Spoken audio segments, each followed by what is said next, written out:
We are in the second week of our series called Dangerous Prayers. Dangerous and prayers are not words we tend to put together. But through the course of this series, that is what we are discussing. What's the difference between dangerous prayers and what we could perhaps call soft or safe prayers? Safe prayers are soft prayers. Grace before meals, a child's prayer at bedtime, the blessing at the end of Mass. Traditional Catholic devotions used to worship God or venerate Mary and the saints are examples. They give expression to our faith. They provide comfort and encouragement. Such prayers can be fundamental to spiritual life and growth. Dangerous prayers are different. Dangerous prayers make specific requests to God. When we pray dangerous prayers, we bring very clear petitions to Him. Dangerous prayers require us to stretch our faith and trust in God. They take us to places in our relationship with God that we had never been before.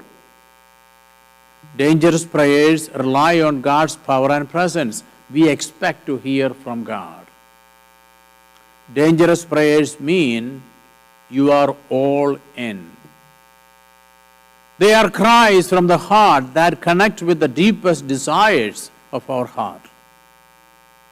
Dangerous prayers search your soul, break your habits, change your faith, or change your path, and set you in the direction of the more God has in store. They are move mountains, work wonders, expect miracles kind of prayers. Last week we acknowledged that some prayers work and some prayers do not. In the sense that they don't seem to affect what they propose, which is true of everything we undertake in life. So it need not discourage us.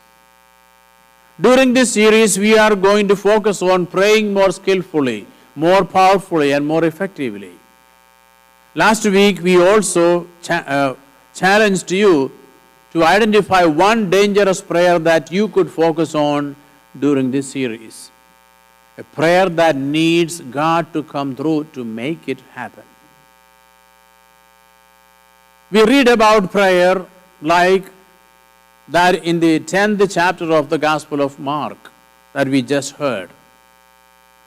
They came to Jericho, and he was leaving Jericho with his disciples, and a sizable crowd, Bartimaeus, a blind man, the son of Timaeus, sat by the road begging. So Jesus is passing through the city of Jericho. It was an ancient city even at that time.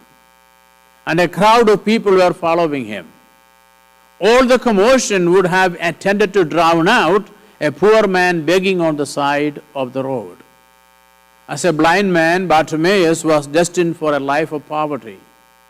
The only source of income came from begging, which he is undertaking at the busy town gate. On hearing that it was Jesus of Nazareth, he began to cry out and say, "Jesus, Son of David, have pity on me." Son of David, that indicates royal status, kingship. This is actually very interesting. He knows who Jesus is.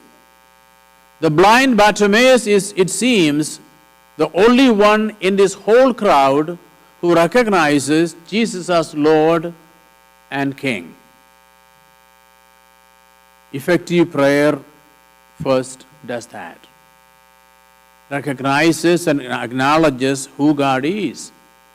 Bartimaeus names Christ as King. And this established the whole context for his prayer and what comes next. And what comes next is the most basic of prayers.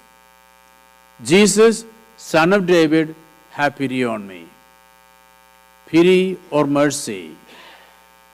Besides life itself, mercy is the most basic, the most fundamental need we have before God. the most fundamental gift we can receive from God. It rights our relationships with God. As a blind man, Bartimaeus would have been considered under judgment for some serious sin. And so, means actually, it not necessarily been his sins, because his parents or his grandparents or old generations back. And so, his perceived need for mercy would have been great too. And so, to his credit, his prayer boldly names this need. He's asking for a right relationship with God. Then took what happens next. Just look at what happens next. And many rebuked him, telling him to be silent, but he kept calling out all the more, Son of David, have pity on me. What is he doing? He's persevering in prayer. And he doesn't let the apparent lack of an answer nor the discouraging voices of others stop him or slow him down. In fact, he cries out all the more. Above all, dangerous prayer is persistent prayer. Prayer that keeps going despite disappointment. That will not be silenced by resistance, or that does not lose heart. You know, when you meet resistance to prayer, go ahead and do it anyway. You will become better at it.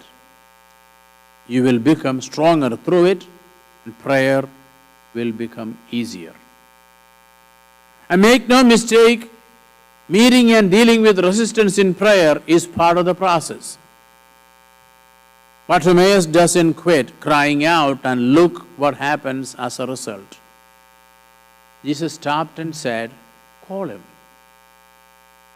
Amid the chaos and confusion of the scene, Jesus hears Bartimaeus. Whenever you are tempted to think that God doesn't hear us, God isn't listening, or God has better things to do, remind yourself of Bartimaeus. So they called the blind man, saying to him, take courage. Get up, he is calling you. He threw aside his cloak, sprang up, and came to Jesus. Dangerous prayer requires something else. And it's something we don't want to do. It requires sacrifice. It requires personal sacrifice. We have got to have skin in the game. That's what is happening here. Bartimaeus doesn't just come to Jesus. He threw his cloak aside. Think about it. His cloak was his livelihood. Passers-by would toss coins into it. It was how he collected money. Tossing it aside meant he was tossing aside that day's wages, which also meant he would not eat that day. But he also risked losing his cloak entirely, which could have been a catastrophe for him. Yet he sacrifices cloak and coins at Jesus' command. Jesus said to him in reply, what do you want me to do for you? I think this sounds like a very strange question from Jesus. The guy is blind. What else he needs, right? Jesus has the power to heal people. So why does he ask him what he wants? Before we can see God move, it is very important to have clarity for what specifically we want. As we said to begin, dangerous prayers are specific prayers, safe prayers are general prayers. Here is the reason. When you make a vague request, it is difficult to know if God has really answered your prayer. However, when you pray very specific prayers, it is very clear whether God answered with a yes or no. And that's risky because you have to deal with the fear and the fact that God very well might say no. Jesus asks Bartimaeus what he wants, and Bartimaeus tells him, Master, I want to see. Everything else has been anticipatory to this moment. Recognizing the Lord, writing the relationship, persisting in prayer, exercising self-sacrifice. And we know the end of the story. Jesus told him, "Go your way, your faith has saved you." Immediately he received his sight and followed him on the way.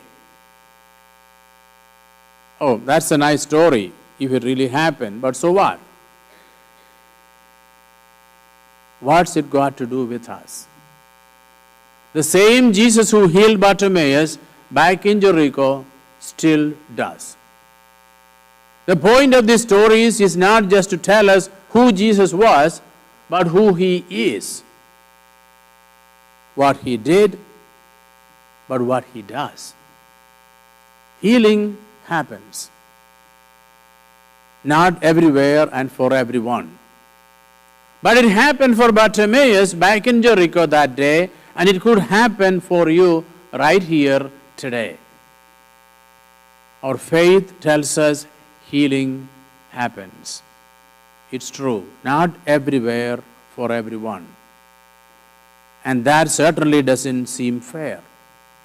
But it doesn't in the least discount the fact that healing still happens.